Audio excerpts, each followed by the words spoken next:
And finally, another kind of an obvious fix is to try a different dilution of the antibody using a greater concentration of the antibody if you're seeing no signal at all. So you want to test a series of dilutions, including the dilution recommended on the data sheet.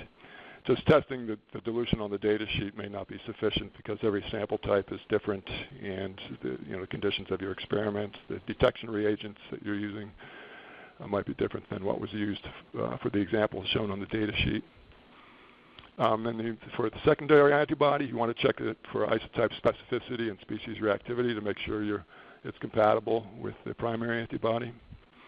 And you want to check that against another primary antibody to ensure quality. So if you've purchased a secondary antibody and you're using it for the first time and you're using the primary antibody for the first time, then if you fail to see any signal, you have two things to consider. You're not sure which reagent might be defective, so you want to consider the possibility that the secondary antibody is defective.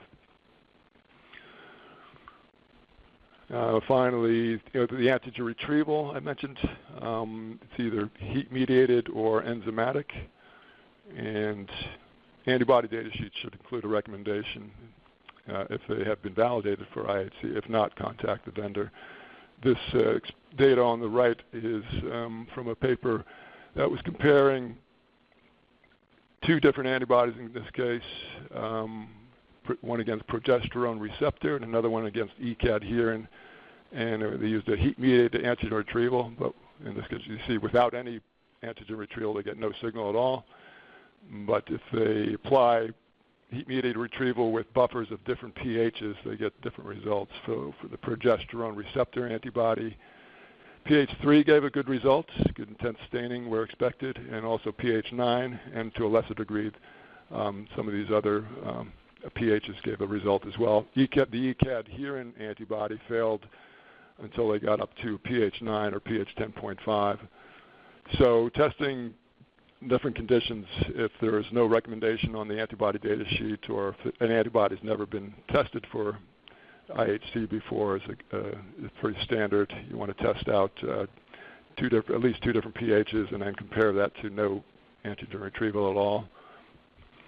And as far as rescuing the staining, you see if something has been overfixed a great deal, there is a possibility of applying both enzymatic and heat-mediated retrieval to reverse some of that fixation. So that's something to try. You could try what I've done in the past is a heat-mediated retrieval followed by enzymatic or vice versa.